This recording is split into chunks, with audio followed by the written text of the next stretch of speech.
Hello, real world peaceful parents. Lisa Smith here. Good morning and welcome. Welcome to today's Facebook Live. I am excited to be here with you all. Got my Starbucks and got my topic, and we're ready to rock and roll. So I'm hoping some of you will join live, but even if you watch this later as a recording, the point is to watch it, to come and be consistent and watch every week. So what I'd love to do is have you say hi, drop me an emoji in the comment section.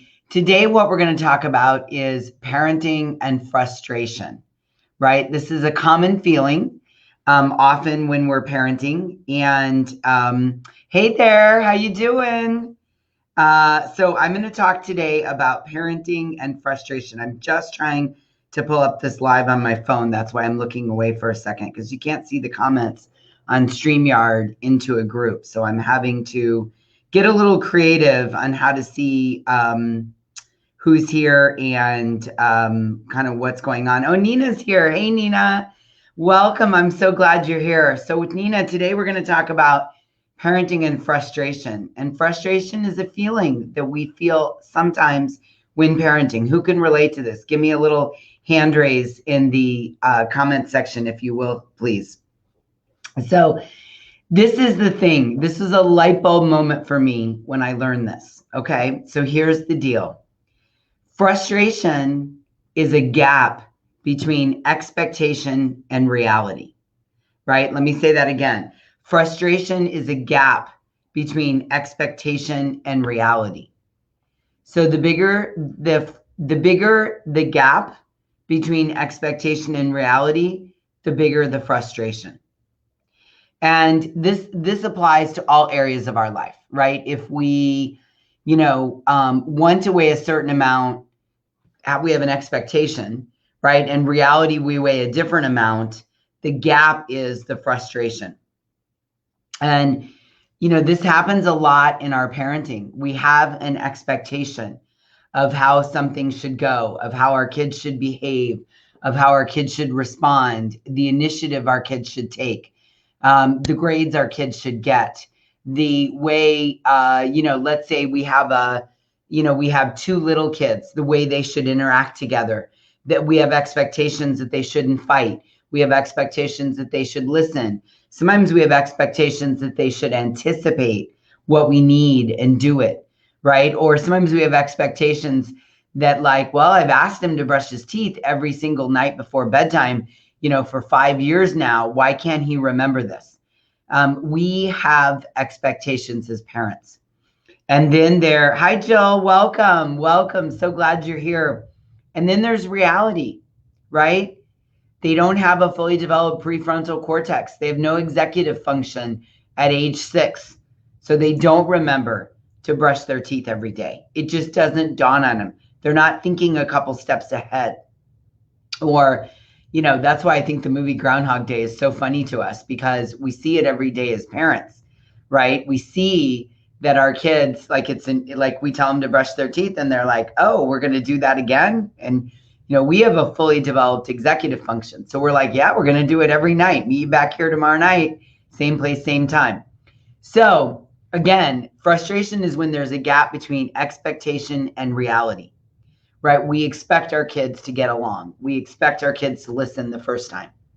And when the reality of what's going on doesn't match the expectation, we get frustrated. So what a lot of us parents do is we spend all of our time trying to manage the reality, trying to control the other person through yelling or punishing or constantly talking to them. And that is an important tool. But what I want to encourage you to also do is take a look at and be honest about your expectation. And all we have to do to decrease our frustration is close the gap, right? Expectation, reality. The bigger the gap, the bigger the frustration. Ergo, to get rid of frustration, we close the gap. And what most of us are trying to do is we're trying to control our kids and close the gap all with reality. And what I want to invite you to do, what I want to tell you about, teach you, expose you to, help you, is it works really well if we try to meet in the middle. While you're trying to close the reality gap, also work on your expectation, right? It might be like, oh, Lisa just told me that my kid's not going to remember to brush his teeth every night. He's 7. Even though it seems to me like we've been doing this every night since he was 2, I now understand he doesn't have the executive function. So I'm not going to get frustrated when he doesn't remember to brush his teeth. I'm going to remind him from a place of neutrality rather than getting really triggered by it. Hi, Jessica, welcome. So this is the idea of closing the gap. You know, I like the, you know, in Great Britain, they say mind the gap, right? So we want to mind the gap of frustration. But I don't want you to spend all your time on the reality. I also want you to look at your expectation, because sometimes our expectations need a little adjustment. And this is just the truth of the situation. You know, we don't understand the development of our kids' brains. We're asking too much of them. We're wanting things to happen that just aren't possible. We're not dealing with the issue correctly. You know, let's say you have 2 kids that are fighting all the time and you're constantly focusing on the behavior, but you haven't really dug down to understand, why are they fighting? What's going on? You know, one kid is jealous because the older sibling gets to do everything. Or the younger sibling or the older sibling is jealous because you're parenting the younger one differently. Maybe they're more cuddly or they climb in your lap more, right? So we have to look at the expectation in addition to the reality and bring them closer together. We have to mind the gap and bring them closer together. And that will help us really cut down on our frustration. And here's why frustration is, I guess I want to say frustration is a problem in our parenting. Frustration is a problem because it triggers us, right? Frustration is sort of the appetizer to losing our shits, right? We start out and we're like, oh, you know, maybe we've told our kid 3 or 4 times. Let's stay with the toothbrushing example. You know, we've said, hey, time to get ready for bed, right? Maybe we say this, time to get ready for bed. And in our mind, on that list of getting ready for bed is brushing the teeth, because, hey, our kid is 8 and we've been doing this every night since they were 2 years old, right? This is what our brain says to us. And they go in and put their pajamas on. You come in, you're like, have you brushed your teeth? No. And immediately we get frustrated because in our mind, the expectation is, our kids should know this by now. Are you kidding me? Why am I still talking about this? Right? This is what we're thinking. And so we get triggered. And next thing we know, we're storming alongside our kid. We're yelling at them, or we're getting really upset. We're getting really worked up. Right? And I told you to brush your teeth. You should brush your teeth. We do this every night. Why are you doing this? Right? That's trying to control the reality.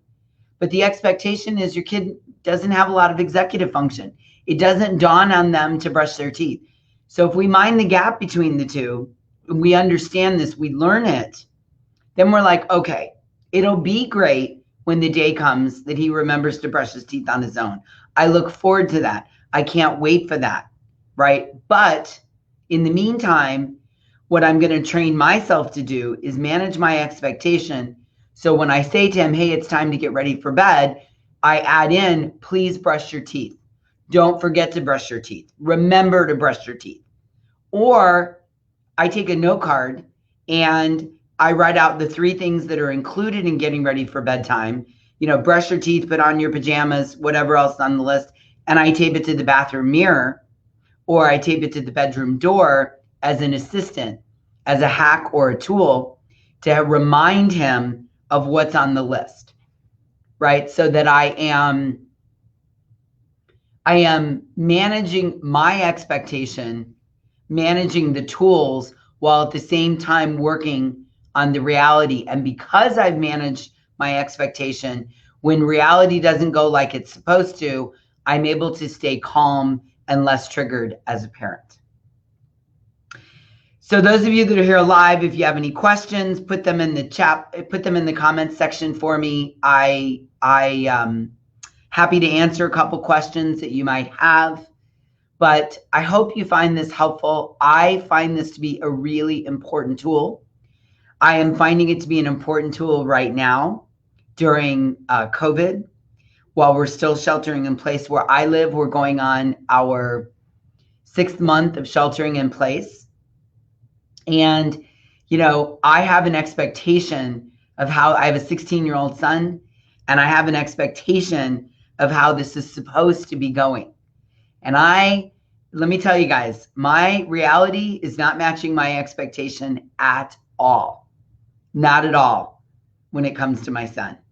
And so I am having to spend a lot of time looking at my expectation and reality, but I always start with my expectation, right? You know, I'm expecting him to entertain himself with no electronics, to take initiative at things, to I guess part of me is like expecting him to sit in a dark room quietly off his electronics. And that's not the reality. And it's easy to get really rooted down in the reality, but I do a pretty good job of backing up the truck and saying, okay, Lisa, in order to mind the gap, we have to take a look at both, right? We have to look at both. So I spend a fair amount of time asking myself, let's be honest here. What are your expectations? And usually I'm like, wow, they are very unrealistic. They are way too high. They are not practical. And I need to do some work here before I go to him and try to manage the reality. And when I do that, we usually meet in the middle and good things happen.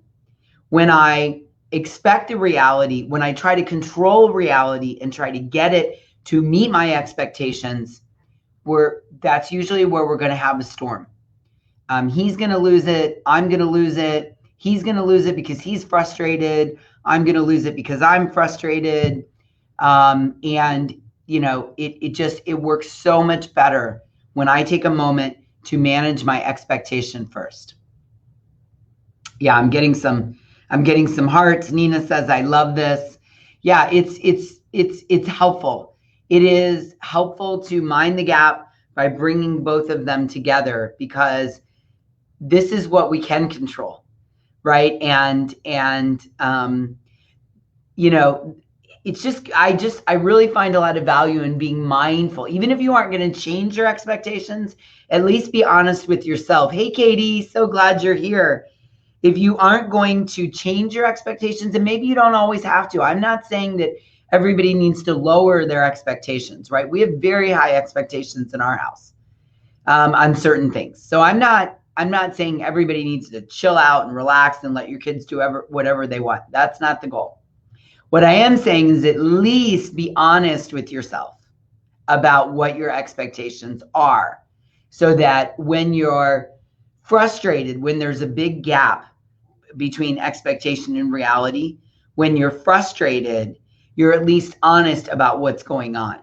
I am expecting my kid to remember every night and to brush his teeth. Or in my case, it's like, I am expecting my son to, you know, voluntarily, with nothing else to do in the world, get off of his electronics and, like, I don't know, color or write a novel or make dinner. Like, sometimes I laugh at myself. I'm like, okay, that's crazy.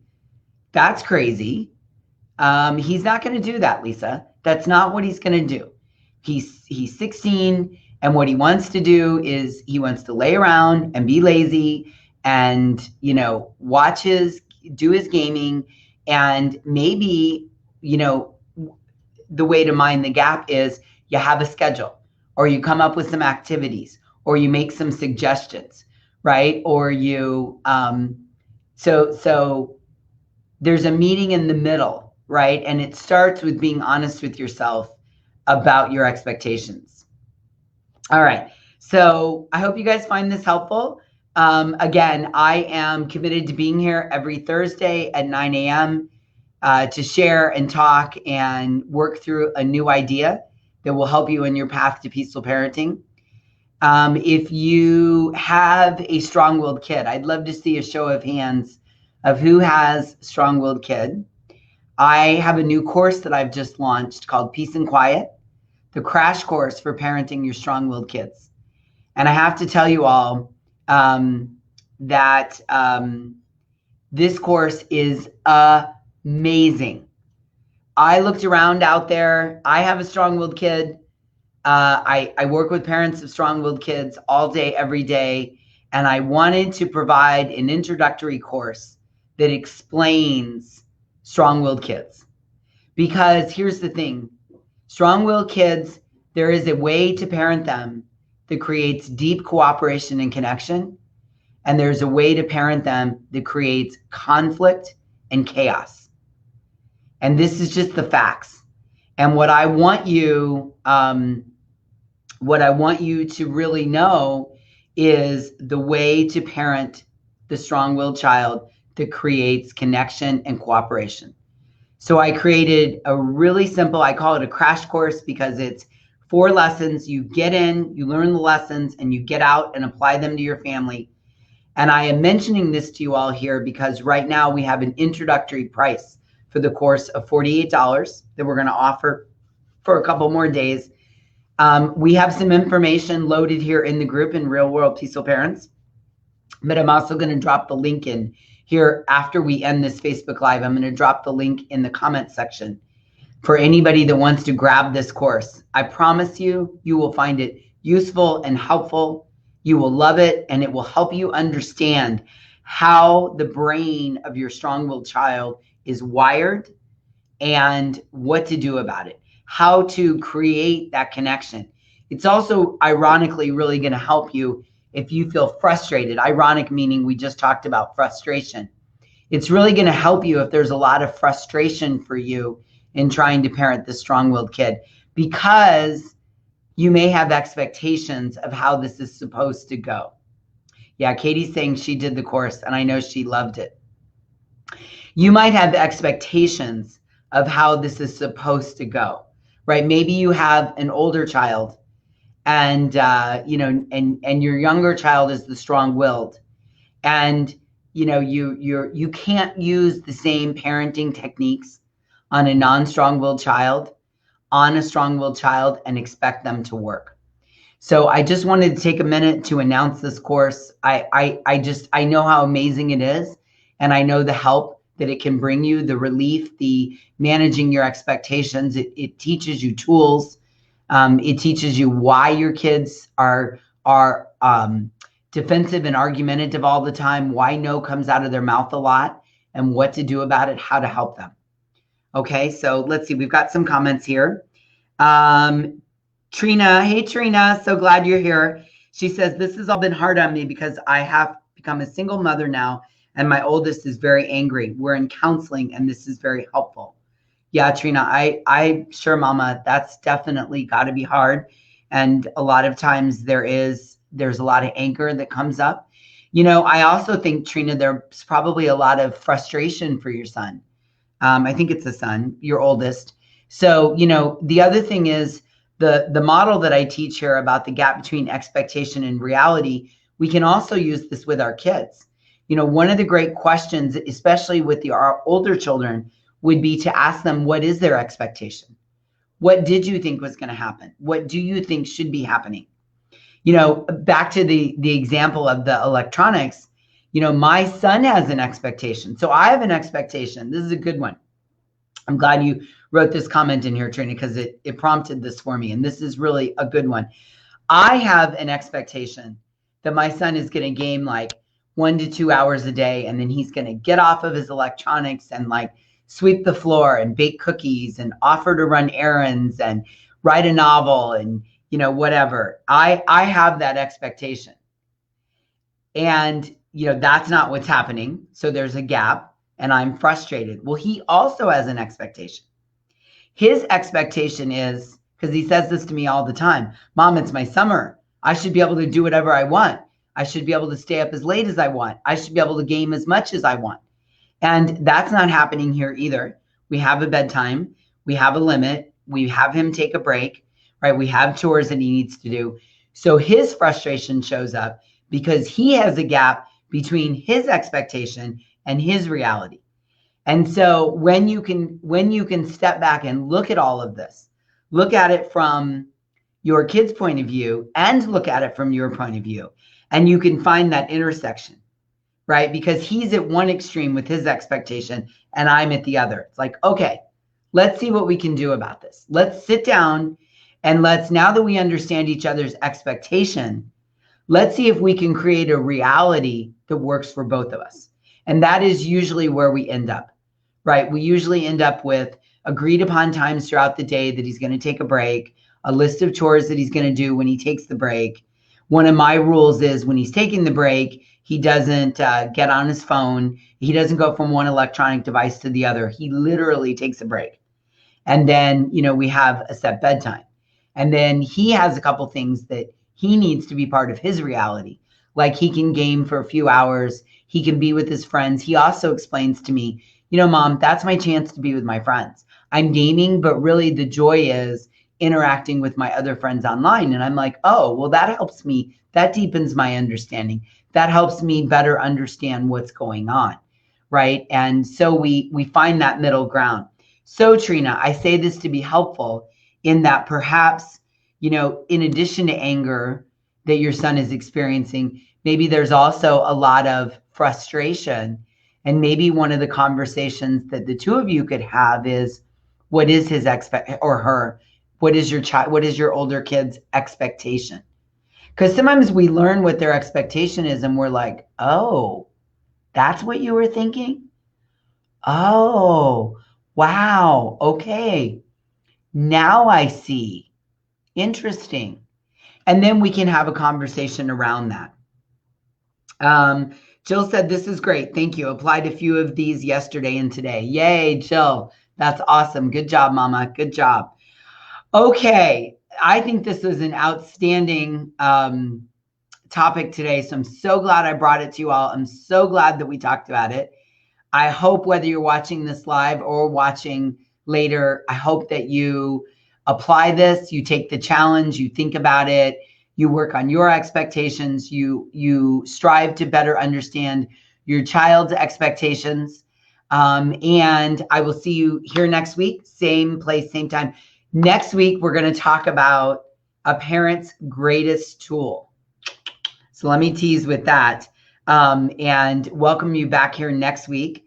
Yes, Trina said, yes, maybe that will help. Oh, Trina, yes, work on that and come back next week and let me know if it helped at all. I will be curious to know that. So I will see you guys here next week where we're going to talk about a parent's greatest tool. I can't wait to share that with you all. I think you're going to really love this. And until then, I'll see you inside Real World Peaceful Parents. And if you have a strong-willed kid, click on the link and take advantage of the special pricing for Peace and Quiet, the crash course in parenting your strong-willed kid. All right, talk to you guys later. Have a great day. Bye.